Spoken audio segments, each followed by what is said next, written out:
Hi, boys and girls. It's time for chapter 17 of the Wise Enchanter.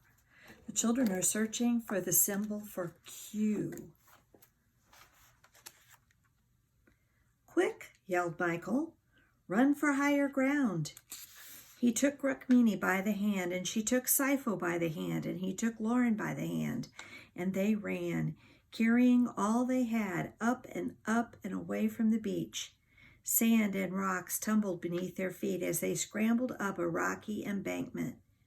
When they reached the top, they looked back and saw that the swollen sea had crashed onto the shore, swallowing up the whole beach and swirling onward and upward to the cliff where they stood. It stopped just at the edge of the cliff. White foam licked the rocks they'd just climbed over. The children caught their breath. Let's keep going, Sifo said. We can't stop now. It feels like we're being chased. Once I was with my father in the bush and lions were stalking us. This is what it felt like. We got away because we were much cleverer than they were. On they went without looking back, their legs tired and aching, their arms scratched by trees and branches, until the wide silence and the distant rumble of the sea told them that they were far enough away to rest and take stock of their surroundings. Great drops of rain began to fall, and the children saw that they were walking along a plain. Plain. There were a few sparse trees and hills with nowhere to take shelter from a storm. The sky was dark enough that the dormouse awoke and poked his head out of the bag. You missed all the excitement, Dormouse, Michael said. Oh, no, I didn't. I was simply hiding. But I was not asleep. Not a wink did I have, believe it or not. How could any living thing sleep through all that? He said, scratching his whiskers to wake himself up. Now listen, come closer. My voice is going all whispery and I can't make it go loud. The children came closer and listened. Sifo's right, whispered the Dormouse. We are being chased. I didn't want to say it, I really didn't. He's after us and the magic book, because if he eats it, we will lose all capacity for language. Do you see? We will lose every letter that you found and every sound that each letter makes, and no one will be able to make any words at all. And he will grow huge and eventually devour everything in this bright world. Who's chasing us, Dormouse? Tell us, Rukmini said urgently. It was beginning to pour now. Urkel, of course, Michael said, putting everything together in his mind. Shh, not so loud, the Dormouse said, and put a paw to his mouth to hush them. Urkel, the sea monster, the huge shadow beneath the waves.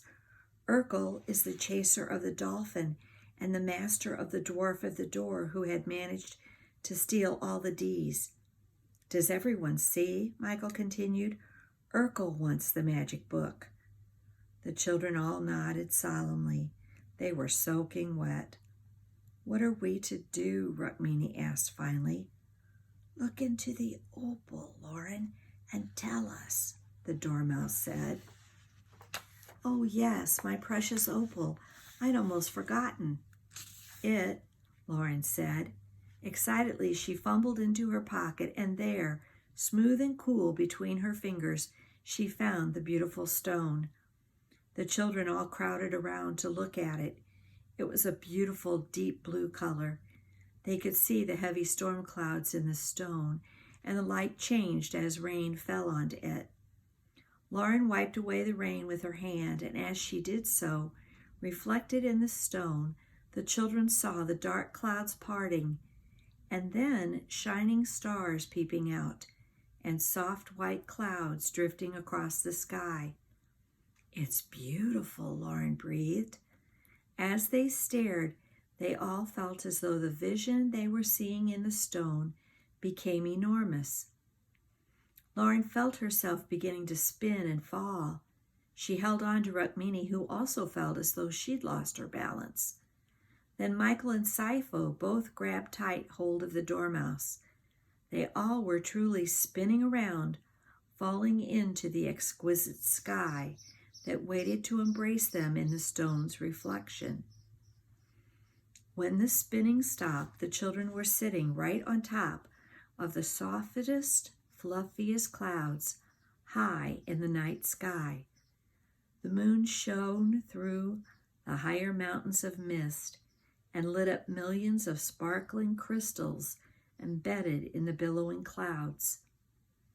Rukmini found herself sitting in a cloud cave on top of a dazzling crystal, and when she looked up, she saw, standing quietly above her and looking very much like her Aunt Chitra in India, a glorious queen holding an armful of crystals.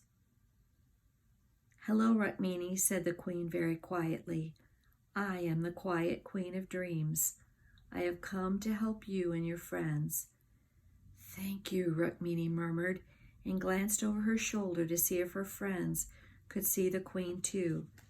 She didn't know where they were, but it was so quiet she hoped they were listening from their places in the clouds. "No need for thanks. I must be quick. These crystals are for you and all your friends. As you take the crystals in your hands, they will seem to dissolve as you touch them. But truly, they will become a part of you, the part that is clear and full of courage. Whenever you are afraid, remember the clarity of crystals, and you will quell fear in an instant. The journey ahead is quirky and full of quarrelsome and quaint creatures, some of them not so good, and some of them quite kind and helpful. Take heart, my dear, and take these, giving one to each of your friends." The queen handed Rukmini 5 bright, sharp crystals.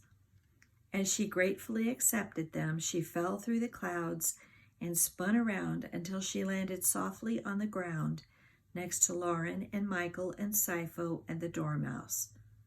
Lauren held the cool opal in her hand. The storm had passed, and a bright moon lit up the night. "What are those?" the friends whispered in astonishment. "Crystals for courage," Rukmini said, "from the quiet queen of dreams. One for you, Michael, one for you, Sipho, one for you, Lauren, and one for you, dear dormouse." As each one took a crystal, it dissolved into shards of pure light. At that moment, courage glowed within each one of the children, and they knew they could face their fear of the sea monster and continue their journey to take the magic book safely to the castle of the Wise Enchanter. "Where is the magic book?" Rukmini asked softly. "I have to draw her quickly and quietly. The quiet queen of dreams gave us another letter." "Yes," said her friends at once. "We saw her too." "She was so beautiful," Sipho said. "We were further away than you were, but we still saw her. She gave us the crystals and the letter Q.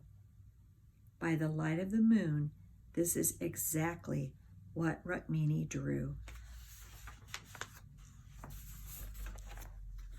So the Q might be a little hard to see on this one. Do you see her arms and the crystal that she's holding?